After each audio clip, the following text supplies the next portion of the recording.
तो दोस्तों आज है हमारा काइनेमेटिक्स का लेक्चर नंबर 4 और आज हम देखने वाले हैं रिलेटिव मोशन। चलो, वैसे तो आपको पता है कि रिलेटिव मोशन तो सर रिलेटिव मोशन ही होता है। अब ये बताओ कि रिलेटिव मोशन हम 1D में देखने वाले हैं कि 2D में। अच्छा एक बात बताओ, क्या 1D में देखने की जरूरत है? अच्छा आप बोलो सर पहले तो एक बार ये क्लियर कर दो, 1D 2D अभी तक तो जो पढ़ रहे थे 1D था। एक एग्जाम्पल लेते हैं पहले। सबसे पहले बताओ, सपोज आपको वेलोसिटी दी हुई है किसी पार्टिकल की 2i plus 3j plus 4k। अपना अपना आंसर बोलिए, क्या ये 1D है, 2D है या 3D है? बोलो बोलो, शाबाश। आपका आंसर 3D है ना? बहुत सही, जो कि गलत है क्योंकि इस केस में ये जो पार्टिकल जा रहा है ये 1D में मूव कर रहा है। पूछो क्यों? क्योंकि वेलोसिटी यहाँ पे क्या है, कांस्टेंट। मान लो 2 3 4 ये ऐसे जा रहा है तो जाने दो, एक सिंगल स्ट्रेट लाइन में जा रहा है ना। और समझाता हूं थोड़ा, ऐसे समझो जैसे मान लो ये है आपके पास एक्स एक्सिस, ये है वाई एक्सिस। कोई पार्टिकल ऐसे जा रहा है, बताओ ये 1D है, 2D है या 3D है? आप बोलो सर ये तो 2D है एक्स वाई प्लेन में। नहीं, ये 1D है। पूछो कैसे? क्योंकि एक सिंगल स्ट्रेट लाइन के अलोंग जा रहा है। अगर मान लो ये ऐसे जा रहा है, आप बोलो सर ये एक्स और वाई दोनों पे इसके कंपोनेंट्स हैं तो 2D होना चाहिए। अब इस स्टेटमेंट की सपोर्ट में मैं क्या बोलता हूं, देखो मैं एक आजाद देश का आजाद नागरिक हूं। मैं मान लूंगा यही एक्स एक्सिस है, ये लो मैंने मान लिया ये एक्स एक्सिस है, ये वाई है। अब बताओ क्या करोगे? हो गया 1D। तो मान हम कुछ भी सकते हैं, लेकिन अगर मान लो ऐसा कुछ है, यही पार्टिकल ऐसे चलना शुरू हो जाए। अब आप किसी को भी एक्स एक्सिस मान लो, किसी को भी वाई एक्सिस मान लो, कोई फर्क नहीं पड़ता। अब ये 2D ही है। अगर मोशन आप एक सिंगल स्ट्रेट लाइन के अलोंग डिफाइन कर सकते हो कंप्लीटली तो वो 1D है। और अगर उसको डिफाइन करने के लिए आपको एटलीस्ट 2 एक्सिस चाहिए तो वो 2D हो जाएगा। और तीनों एक्सिस चाहिए तो अब ये ऐसे जाते जाते ऐसे बाहर की तरफ भी आ जाए तो आपको तीनों एक्सिस चाहिए, तब आप इसके मोशन को कंप्लीटली डिफाइन कर पाओगे। तो उस केस में ये हो जाएगा 3D। ठीक है, चलो अब ये 1D 2D 3D की तो बातें क्लियर हो गई है। अब हम थोड़ी सी बात करते हैं रिलेटिव मोशन की। जैसे मान लो 1D में मैं बात नहीं करने वाला हूं, क्यों? आप बताओ, मान लो इन दोनों के बीच की दूरी है 100 मीटर। 10 की रफ्तार से ये जाता है, ये यहीं रुका रहेगा। कितनी देर बाद मुलाकात होगी? ये गया 10 की रफ्तार से, कितनी देर बाद मुलाकात होगी? 10 सेकंड। अब मान लो ये रुका रहा, ये इधर आ गया 10 मीटर पर सेकंड से, तो भी कितनी देर में मिलेंगे? 10 सेकंड में। 10 से ये इधर जा रहा है, 10 से वो इधर आ रहा है, कितनी देर में मिलेंगे? 5 सेकंड में। रिलेटिव स्पीड इस केस में हो गई 20। तो सेम डायरेक्शन है या अपोजिट है? ये अपोजिट है, यानी एक दूसरे को अप्रोच कर रहे हैं, ऐसे अपोजिट है। अब मान लो ये इधर जाए और ये इधर जाए तो भी इनकी दूरियां जल्दी जल्दी बढ़ती जाएंगी। और सेम डायरेक्शन में जाए तो आप माइनस कर दोगे। मान लो 10 की रफ्तार से ये आगे आगे जा रहा है, 10 से पीछे पीछे जा रहा है। क्या धर्म थमाया इन्होंने, कोई फायदा नहीं हुआ, कोई विशेष मजे वाली बात नहीं है। तो 10-10 से दोनों आगे आगे जा रहे हैं तो रिलेटिव मोशन तो कुछ हुआ ही नहीं।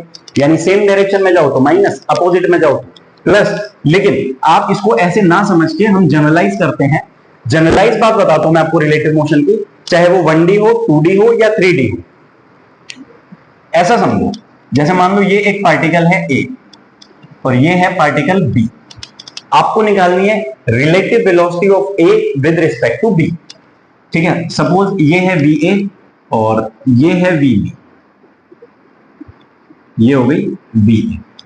आपको रिलेटिव वेलोसिटी निकालनी है A की velocity with respect to B। ठीक है, तो किसके रिस्पेक्ट में निकालनी है? B के रिस्पेक्ट में। इज्जत किसको देनी है? B को। इज्जत देते कैसे? ऐसे थोड़ी, ये लो थोड़ी सी इज्जत रख लो। विद रिस्पेक्ट टू, इसका मतलब है रिस्पेक्ट आप जिसको भी दोगे। मान लो आपके घर पे कोई गेस्ट आता है, आप उसको इज्जत कैसे देते हो? आता है तो सबसे पहले क्या बोलते हो? भाई चाय पिएगा? ऐसे नहीं ना, पहले बैठो। जिसको इज्जत देनी है पहले बैठाओ, रोको, शांति से बैठ जाओ भाई, पहले बैठो उसके बाद। तो यानी कि इसको आपको रोकना है, पहले जिसको इज्जत देनी है उसे रोकना है। तो आपको रिलेटिव वेलोसिटी A की चाहिए विद रिस्पेक्ट टू B। तो जिसके रिस्पेक्ट में चाहिए पहले उसे बोलो शांति से बैठे, इसे बैठा दो शांति से। जितनी है इसकी वेलोसिटी जिस डायरेक्शन में, उसके अपोजिट डायरेक्शन में उतनी वेलोसिटी देने पे ये रुक जाएगा। रुक गया। अब जितनी इसको दी है उतनी इसको भी दे दो। तो ये जो है ये आपकी रिलेटिव आएगी। बेसिकली ये रिलेटिव है।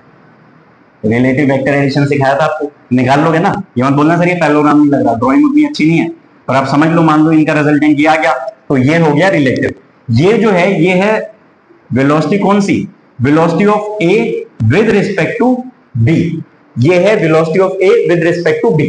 ऐसे और सवाल ले लो, जैसे मान लो ये है A, ये है B। ये इस डायरेक्शन में जाता है, ये इस डायरेक्शन में जाता है। अब आपको निकालनी है velocity of B with respect to A. तो पहले ए को रोका, अब इसको इतनी रफ्तार दी तो इसको भी इतनी रफ्तार दे दो, ठीक है। अब हम निकालेंगे B with respect to A, ये आ गया B with respect to A. अब मान लो आपको निकालना है A with respect to B, निकालो। तो अब बी को रोको इस बार, ये लो, ये आ गया। समझ गए? मैं उम्मीद करता हूं आपको इतनी बातें क्लियर हो गई। अगर ये आप समझ चुके तो समझो रिलेटिव मोशन अपनी जेब में। आगे समझते हैं। देखो भाई, माइक में इसलिए चेक करता हूं भाई ऑफ ना रह जाओ गलती से। अब रिलेटिव मोशन की अपने पास 3 एप्लीकेशन है जो हम 1 बाय 1 करके पढ़ाई करेंगे, समझेंगे इनको। पहला है क्लोजेस्ट अप्रोच। क्या है? क्लोजेस्ट अप्रोच, या आप कह सकते हो शॉर्टेस्ट डिस्टेंस। दूसरा है आपके पास रेन एंड वुमेन। तीसरा है रिवर एंड स्विमर। ये मत बोलना सर हमारी किताब में रिवर एंड बोट लिखा हुआ है। कोई बात नहीं यार, एक ही बात है ना। नदी है, नाव में तैर रहे हो आप, या आप बिना नाव के तैर तो रहे हो ना, वो बहुत है, पर्याप्त है उसके लिए। तो ये 3 केस अपने को देखने हैं जो हम 1 बाय 1 देखने वाले हैं। चलो शुरुआत करते हैं पहले केस से। यहां पे क्यों, अगले से शुरुआत कर लेते हैं, नई स्लाइड। चलो क्लोजेस्ट अप्रोच, इसको देखो हम बिल्कुल बेसिक में आपको कंसेप्ट बताता हूं। एक सवाल करेंगे, कॉमन सेंस से करेंगे, रिलेटिव के कंसेप्ट से करेंगे, उसके बाद हम चलेंगे किस पे, रिवर पे। सॉरी, पहले रेन एंड वुमेन कर लेंगे, उसके बाद रिवर एंड स्विमर कर लेंगे, जैसे आप बोलो, कोई परेशानी नहीं उसमें। अब अपने को ये दिया हुआ है, क्या दिया है,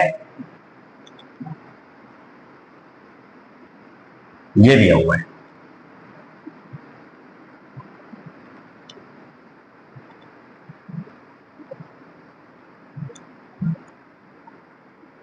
अब मान लो कि ये व्यक्ति इस तरफ दौड़ता है। पहले इनिशियली इनके बीच की दूरी आपको दे रखी है 10 मीटर। कितनी? 10 मीटर। इसकी रफ्तार आपको दी है 20 मीटर पर सेकेंड, और इधर से इसकी रफ्तार दी है आपको कितनी, 20 मीटर पर सेकेंड। आपको बोला हुआ है कि अब देखो होगा क्या, ये ऐसे चल रहे हैं, ऐसे दूरी थोड़ी सी कम होती हुई आपको लग रही है ना, कम हुई, यहां पे वापस 20 हो गई, और फिर उसके बाद बढ़ती जाएगी। आपसे ये पूछा बताओ इनके बीच में मिनिमम डिस्टेंस, शॉर्टेस्ट डिस्टेंस जो है वो कब होगा और कितनी देर बाद होगा, मतलब कितना होगा और कब होगा। तो आप सोचो कि सर पहले जब ये यहां पे आएगा तो ये यहां पे आ जाएगा, dot dot dot dot dot dot करके देखो, ये दूरी 20 से तो अपने को थोड़ी कम ही लग रही है, सॉरी 10 मीटर है, 10 से तो कम ही लग रही है। ऐसे चलते जाओ चलते जाओ। सर हमारी कॉमन सेंस ये कहती है कि जब ये यहां पे होगा और ये यहां पे होगा, यानी कि ये दूरी होगी 5 मीटर। देखो सेम स्पीड है, ये 5 मीटर चलेगा, तब तक ये भी कितना चल चुका होगा, 5 मीटर। तो कॉमन सेंस ये कहता है कि शॉर्टेस्ट डिस्टेंस जो इनके बीच में आएगा वो आएगा 5 रूट 2। कितना आएगा? 5 रूट 2। ठीक है, तो अब ये 20 मीटर पर सेकंड की रफ्तार से 5 मीटर चला होगा। कितना चला होगा? 5 मीटर। ये भी 5 मीटर चला होगा, तो उस हिसाब से आंसर कितना आना चाहिए? शॉर्टेस्ट डिस्टेंस आपसे पूछा गया है, आ गया 5 रूट 2। कितनी देर बाद ऐसा होगा? 20 की रफ्तार से 5 मीटर चलना है आपको, तो 15 मिनट आंसर है। क्या आंसर है? 15 मिनट। एक और तरीका देखते हैं रिलेटिव का।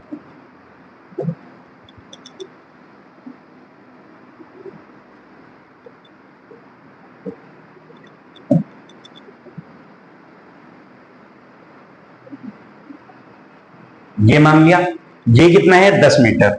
ठीक है सर, मान लिया 10 मीटर, मान लिया जी 10 मीटर मान लिया, बिल्कुल मान लिया। अब ये किधर कितने की रफ्तार से जा रहा है? 20 मीटर पर सेकंड। कितने की रफ्तार से जाता है? 20 मीटर पर सेकंड। सिमिलरली ये आदमी कितने की रफ्तार से जाता है? 20 मीटर पर सेकंड। आप क्या करो, इसकी रिलेटिव स्पीड निकालो विद रिस्पेक्ट टू ए की, निकालो विद रिस्पेक्ट टू बी। मान लो ये ए है और ये बी, तो इसकी रिलेटिव स्पीड निकालते हैं, उसको रुका हुआ मान लेते हैं। उसको रोकने के लिए क्या करना पड़ेगा? इस डायरेक्शन में आपको रफ्तार देनी पड़ेगी 20 की। अगर उसको इधर 20 की रफ्तार दी तो इसको भी इधर 20 की रफ्तार दो। अब आप इनका रिजल्टेंट निकाल लो।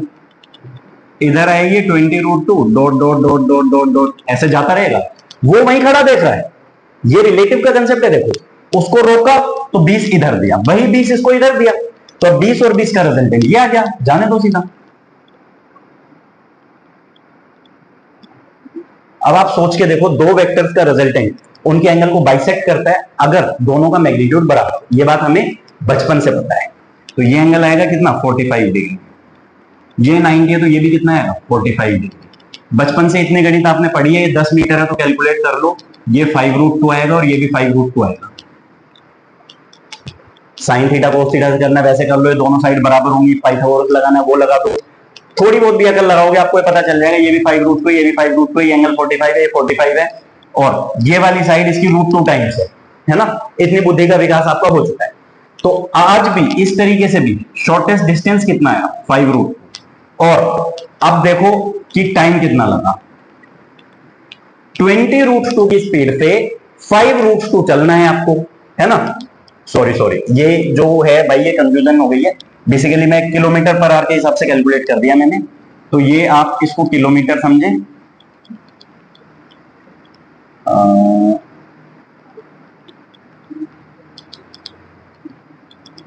किलोमीटर में लिख लो इसको, ये मैंने किलोमीटर के हिसाब से कैलकुलेट कर दिया है, ठीक है ऐसा।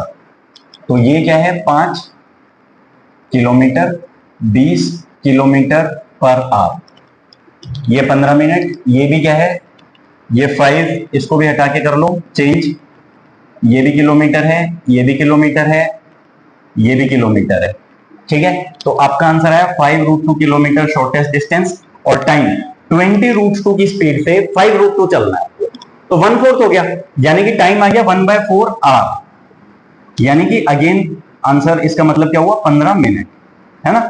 देखो बेसिक सी बात है, आप आराम से मैं उम्मीद करता हूं समझ चुके हो। जो बच्चा नहीं समझ पाए एक बार दोबारा सुन ले, 5-10 मिनट का कंसेप्ट है, ज्यादा बड़ा कंसेप्ट नहीं, ठीक है। आगे चलते हैं, आगे अपने को देखना है rain and women.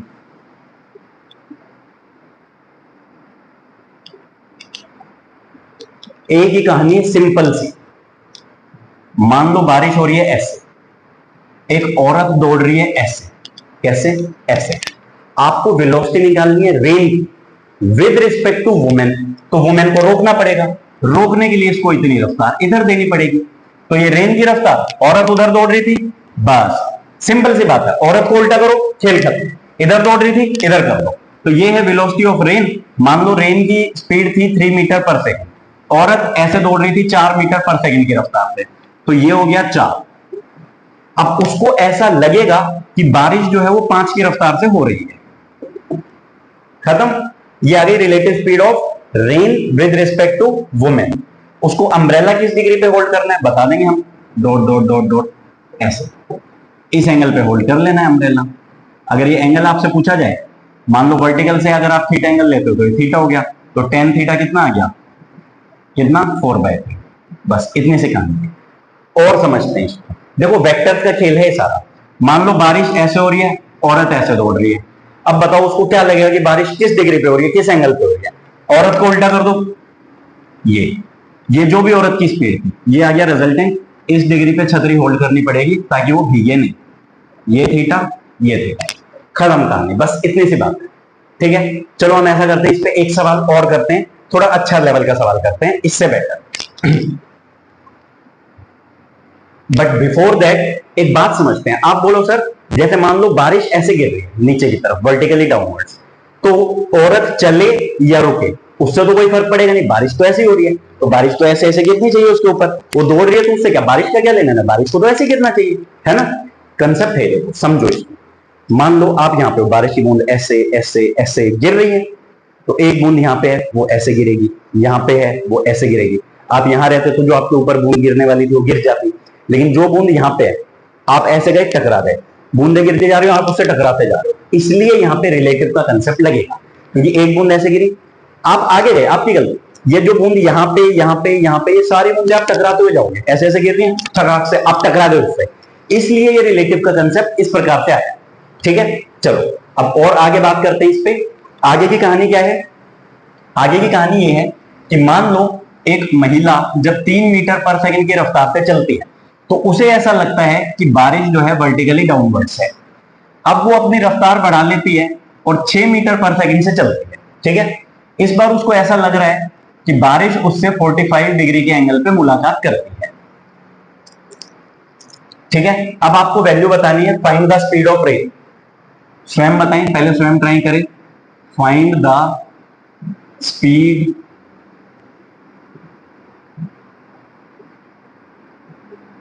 Of rain. Rain की स्पीड आपको निकाल कैसे निकालनी है? आप ऐसा करो, पहले रेन की स्पीड मान लो, सॉरी औरत की स्पीड मान लो। कितनी?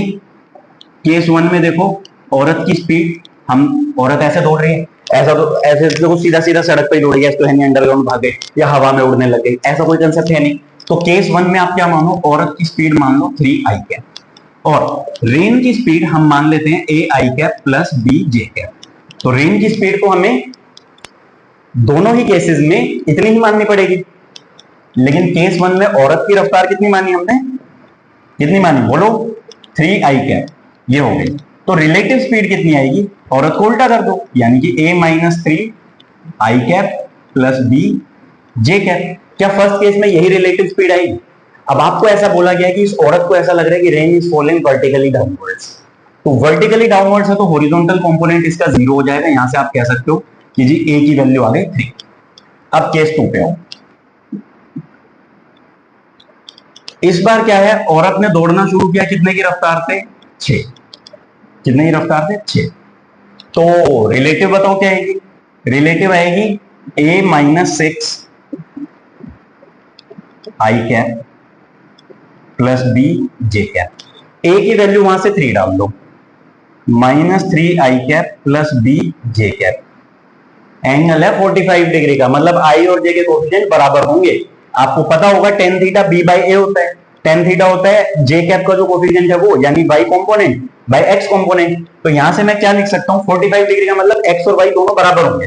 तो यहां से मैं एक कंक्लूजन निकाल सकता हूं कि मोड b की वैल्यू आएगी 3।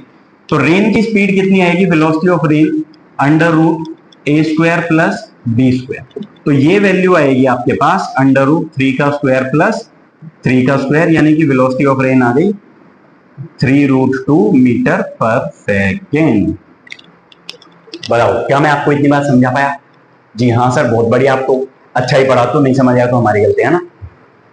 धन्यवाद, तारीफ के लिए शुक्रिया। खत्म, काम की बात इतनी थी, ये इतना ही कंसेप्ट लगाना है हर एक सवाल में। अगर आप इतना सीख चुके तो आप सवाल कर पाएंगे। अगला केस है रिवर एंड स्विमर। नदी पार करनी है, इससे पहले आप एक सवाल बताओ, छोटा सा सवाल है। एक गांव में 2 बहनें, सीता और गीता। सीता ने नदी तैर के पार करी, गीता ने नदी नाव से पार करी। फिर भी लोग सीता को ज्यादा बुद्धिमान मानते हैं, बताओ क्यों? मैं बता दूं, आपने सोच लिया? ऐसा इसलिए सीता को गांव वाले बुद्धिमान इसलिए मानते हैं क्योंकि उसने नीट में 700 नंबर स्कोर किए थे। अब देखो रिवर एंड स्विमर की बात करते हैं। मान लो ये कोई नदी है, मान लिया, पहले बताओ माना? तो मैंने आपको बताया था चाहो या ना चाहो कुछ बातें ऐसी तो आपको माननी ही पड़ती, तो ऐसे आपने मान लिया, ठीक है। ये नदी आपको ऐसे पार करनी है, नदी की कुछ रफ्तार होगी, नदी की कुछ रफ्तार होगी, कितनी है मैं भी उसकी बात नहीं करता, थोड़ी देर में हम वैल्यूज भी मानेंगे। अब आमतौर पे इन सवालों में आपको करना क्या होता है, नदी पार करनी होती है, और उसमें आपसे 2 बातें पूछी जाती हैं। पहला तो शॉर्टेस्ट टाइम, दूसरा शॉर्टेस्ट डिस्टेंस। अब शॉर्टेस्ट टाइम और शॉर्टेस्ट डिस्टेंस दोनों सेम नहीं होंगे, पहली बात तो ये क्लियर कर दूं मैं। अब कैसे, क्या डिफरेंस है, क्या फर्क है, अंतर क्या आएगा, वो मैं आपको बताऊंगा। बट उससे पहले आप देखो शॉर्टेस्ट टाइम का क्या मतलब है। शॉर्टेस्ट टाइम मतलब आप सीधा ऐसे भाग जाओ, पहुंचोगे यहां नहीं पहुंचोगे कहीं पर। तो शॉर्टेस्ट टाइम जब भी आपसे पूछा जाएगा तो उसमें एक प्रोबेबिलिटी यह है कि आपसे ड्रिफ्ट की वैल्यू भी पूछ ली जाए। शॉर्टेस्ट टाइम के केस में आपको ड्रिफ्ट निकालना पड़ेगा, और शॉर्टेस्ट डिस्टेंस के केस में आपको क्या निकालना पड़ेगा, एंगल। कौन सा एंगल? जैसे चले, अब समझना बात है। मान लो हम बात करते हैं शॉर्टेस्ट टाइम की, और सपोज करो ये नदी की रफ्तार है 3 मीटर पर सेकंड। कितनी? 3 मीटर पर सेकंड। आदमी दौड़ सकता है, इसकी जो औकात है, इसकी रफ्तार आपको दे रखी है 5 मीटर पर सेकंड। तो ये आप करते क्या हो, मान लो ऐसे ऐसे टन टन टन टन टन टन दौड़ता हुआ चला गया, ऐसे टक टक टक टक टक टक चला गया। तो ये चला था ऐसे, ये ऐसे गया, नदी ने इधर ऐसे जाएगा। दोबारा देखो, ये बेचारा चलने की कोशिश इधर ही कर रहा है, नदी का बाहु इधर ले जाता जाएगा, यानी कि ये अपनी स्वेच्छा से इधर जा रहा है और नदी इसे इस तरफ ले गई। ये होगा शॉर्टेस्ट टाइम। शॉर्टेस्ट टाइम में वो चलेगा सीधा, लेकिन नदी पहुंचा देगी यहां पे। तो उसका सीधा सा प्रोसीजर है कि जो भी इसकी रफ्तार है उसको इस डिस्टेंस से डिवाइड कर दो, वो शॉर्टेस्ट टाइम आ जाएगा। करेंगे, सवाल करेंगे। दूसरा है शॉर्टेस्ट डिस्टेंस। शॉर्टेस्ट डिस्टेंस क्या होगा? ये वाला होगा, जाहिर सी बात है। इस केस में होगा क्या, ये इस हिसाब से चलेगा, इसको चलना पड़ेगा इस डायरेक्शन में। मान लो ये 5 है। अब अगर आपसे ये एंगल पूछ लिया जाए तो आप बता दोगे, कैसे बताओगे? आप कहोगे कि 5 की डायरेक्शन में इस हिसाब से चले कि 5 का ये वाला कंपोनेंट इसे आगे पहुंचा दे और 5 का जो ये वाला कंपोनेंट आएगा साइन थीटा वाला, ये नदी की रफ्तार को बैलेंस करते हैं। यानी कि इस केस में भी क्या होगा, 5 साइन थीटा नदी की रफ्तार के बराबर हो जाएगा। मैं आपको ये भी एक सवाल के जरिए एक्सप्लेन करता हूं। ऐसा जरूरी नहीं है कि सवाल, हम 2 सवाल भी ले सकते हैं। ये नदी है भाई 50 मीटर की, रिवर की रफ्तार है 2 मीटर पर सेकंड। एक आदमी चल सकता है मान लो 10 मीटर पर सेकंड की रफ्तार से, और वो इसी डायरेक्शन में चलता है। आपको एंगल भी दे रखा है 37 डिग्री। पहला सवाल ये बेसिक सा सवाल है, इधर चलता है, ठीक है, वो अपनी स्वेच्छा से इधर चल रहा है। अब बताओ कहां पहुंचेगा?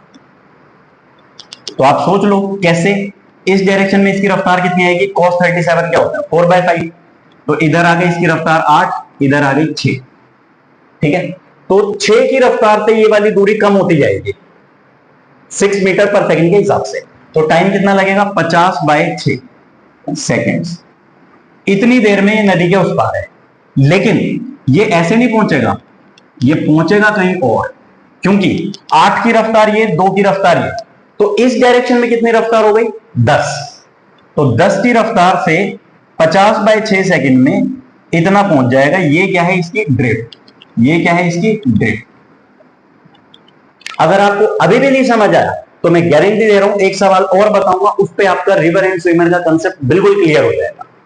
ये लो अगला सवाल। अगला सवाल ये है, ये नदी है, 30 मीटर की नदी दी हुई है आपको। नदी की रफ्तार दे रखी है आपको 4 मीटर पर सेकंड। इसकी औकात है तैरने की कितनी कितनी कितनी? 5 मीटर पर सेकंड ले लो, है ना। मैंने ऐसी रैंडम वैल्यूज लिखी है, थोड़ा सा सोच के कि कैलकुलेशन आसानी है, ठीक है। अब आपको ये बताना है कि पहले केस में आपको क्या बताना है? Shortest time. क्या बताना है? Shortest time. शॉर्टेस्ट टाइम आप बताओगे तो क्या बताओगे उसके साथ? ड्रिफ्ट। क्या बताओगे? ड्रिफ्ट। उसके बाद क्या बताओगे आप? Shortest distance. Shortest distance. Shortest distance आपको पता है 30 मीटर ही रहेगा। आपको बताना यह है कि इस केस में टाइम कितना लगेगा, ठीक है, पहली बात। और दूसरी बात आपको यह बताना है कि किस डायरेक्शन में चलना पड़ेगा कि डायरेक्टली अपोजिट पॉइंट पे पहुंच जाए। और इसी के साथ हम ये भी चर्चा कर लेंगे कि किस केस में वो अपोजिट पॉइंट पे पहुंच पाएगा। कोई कोई केस ऐसा होगा जिसमें वो डायरेक्टली अपोजिट पॉइंट पे पहुंच ही नहीं पाएगा। तो समझते हैं कैसे। पहले है शॉर्टेस्ट टाइम। शॉर्टेस्ट टाइम का क्या मतलब है? 5 मीटर पर सेकंड की रफ्तार से ये सीधा ऐसे दौड़ जाएगा। 5 मीटर की रफ्तार से सीधा ऐसे दौड़ जाएगा। तो 30 मीटर चलना है 5 की रफ्तार से, टाइम आएगा 6 सेकंड। कितना आएगा? 6 सेकंड। 6 सेकंड में नदी उस पार, नदी के उस पार। लेकिन जिस 6 सेकंड ये ऐसे चलता रहा, नदी इसको उधर पहुंचा देगी। यानी कि कहां पहुंचाएगी इसको नदी? यहां। और ये दूरी कितनी होगी? 6 सेकंड तक 4 की रफ्तार से कितना? 24 मीटर आगे आ जाएगा। तो इसकी ड्रिफ्ट हो गई 24 मीटर। इसमें आपको कोई फॉर्मूला याद नहीं करना है किसी प्रकार का, सीधा सीधा कंसेप्ट है। इस एक सवाल से आप कंसेप्ट एनालाइज कर सकते हो। तो शॉर्टेस्ट टाइम अगर पूछा जाए तो आप सीधा ऐसे भाग जाओ। 30 मीटर चलना था 5 की रफ्तार से, 6 सेकंड शॉर्टेस्ट टाइम है। लेकिन शॉर्टेस्ट टाइम में आप यहां ना पहुंच के कहां पहुंचोगे? यहां। तो ये जो ड्रिफ्ट है ये आपने कैसे निकाली?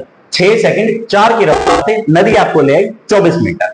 ठीक है, अब बात करते हैं सर किसकी, शॉर्टेस्ट डिस्टेंस, शॉर्टेस्ट डिस्टेंस की। तो शॉर्टेस्ट डिस्टेंस के लिए बंधु आपको इस डायरेक्शन में चलना पड़ेगा। मान लो ये एंगल थीटा मान सकते हो आप, वो भी थीटा मान सकते हो, ये भी थीटा मान सकते हो, उसमें कोई परेशानी वाली बात नहीं है। तो नदी के फ्लो से अभी एंगल हो गया 90 डिग्री प्लस थीटा। ठीक है, अब आपको करना क्या है कि ये जो 5 मीटर पर सेकेंड है इसको इस तरीके से चलाओ कि 5 का ये वाला कंपोनेंट इसको इधर ले जाए और ये वाला कंपोनेंट नदी की रफ्तार को बैलेंस करते हैं, यानी कि 5 sin theta should be equal to 4। और जाहिर सी बात है ये वाला कंपोनेंट अगर इसका 4 होगा तभी नदी की स्पीड को बैलेंस कर पाएगा। तो ये है 5, ये वाला कंपोनेंट आया 4, ये वाला कंपोनेंट आएगा 3, आप निकाल सकते हो, है ना। ये 5 है, इसका ये वाला कंपोनेंट 4 होना चाहिए ताकि नदी की स्पीड को बैलेंस कर दे और नेट वेलोसिटी इस डायरेक्शन में आ जाए। तो ये 5 है, ये इधर 4 आया, तो पाइथागोरस ट्रिपलेट समझ लो यार 3। तो इस केस में शॉर्टेस्ट डिस्टेंस की आप बात करोगे तो इसमें टाइम कितना लगेगा, बेसिकली 3 की रफ्तार पे 30 मीटर चलना है आपको, 3 की रफ्तार से 30 मीटर चलना है, तो टाइम कितना लगेगा 10 सेकेंड। 3 की रफ्तार से कितना चलना था, 3 की रफ्तार से 30 मीटर चलना था, 10 सेकेंड लगे। तो जब शॉर्टेस्ट डिस्टेंस की बात है उस केस में टाइम कितना लगा अपने को, 10 सेकेंड। और एंगल, एंगल निकालना है, देखो ये वाला एंगल मैंने थीटा मान लिया, मान लो, तो आप कह दो cos थीटा आ गया 3/5, cos थीटा कितना आ गया 3/5, या sin थीटा कितना आ गया 4/5, तो थीटा कितना आएगा 53 डिग्री, थीटा कितना आएगा 53 डिग्री। ये आप निकाल सकते हो ना, जैसे cos थीटा आप देखोगे 3/5, sin थीटा 4/5, बस ऐसे ही करना है कि ये वाला कंपोनेंट इसके बराबर हो जाए। अब मान लो आपको बोला जाए कि नदी की रफ्तार है 6, कितनी 6, तो आप सोचो अगर वो इधर मान लो एक एंगल पे चलता भी है तो 5 का कोई भी कंपोनेंट ब्रेक कर लोगे 6 थोड़ी हो जाएगा भाई, किसी भी एंगल पे चल लो, सीधा ऐसे भी चल ले तो भी नदी की रफ्तार तो उधर ले जाएगी। यानी ये रूल है, अगर नदी की रफ्तार स्विमर की रफ्तार से कम है तभी वो डायरेक्टली अपोजिट पॉइंट पे पहुंच पाएगा, अदरवाइज डायरेक्टली अपोजिट पॉइंट पे कभी भी नहीं पहुंच पाएगा, है ना। तो इतनी बेसिक सी सिंपल सी बातें आपने सबसे पहले देखा, क्लोजेस्ट अप्रोच या शॉर्टेस्ट डिस्टेंस, उसके बाद आपने क्या देखा, बारिश होती हुई देखी, है ना, रेन एंड वुमेन, उसके बाद आपने देखा रिवर एंड स्विमर। तो देखो कंसेप्ट इतने ही है, बेसिक बातें इतनी है, इसके बाद आपको सवालों की प्रैक्टिस करना बच जाता है बस। और ये लेक्चर आप रिवीजन के टाइम पे भी देख सकते हो, बहुत कंसाइज है, रिवीजन हो फर्स्ट टाइम के लिए भी है, रैपिड रिवीजन के लिए है, क्रैश कोर्स के टाइप से भी है, उद्देश्य से है, मतलब सब कुछ है। फर्स्ट टाइम भी देख रहे हो तो आप बिगिनर भी हो तो आपको सिंपल भाषा में कंसेप्ट समझ आ जाएगा, ठीक है। तो आप आराम से देखिए, रिलेटिव मोशन में मुझे जो बताना था मैं आपको बता दूं, कंसेप्ट इतना ही है, ठीक है। बाकी आप लोग खुद समझदार हैं। और काइनेमेटिक्स की अगर आपको पहले 3 लेक्चर आपने देखे हैं तो ये फोर्थ जो है ये आपको इजीली समझ आ जाएगा, प्रोवाइडेड इससे पहले आप एक बार वेक्टर देख लेंगे तो अच्छा रहेगा। मतलब अगर आपने देखा नहीं समझ आया तो इसके बाद आप एक बार वेक्टर रिवाइज करके ये लेक्चर दोबारा देखें, आपको बहुत अच्छे से एकदम क्रिस्टल क्लियर हो जाएगा। और कल के लेक्चर में यानी कि नेक्स्ट लेक्चर जो हमारा है उसमें मैं आपको बताऊंगा प्रोजेक्टाइल मोशन से रिलेटेड बातें करेंगे, और नेक्स्ट लेक्चर में हम करेंगे प्रोजेक्टाइल मोशन, ठीक है। तब तक ये देखो आराम से।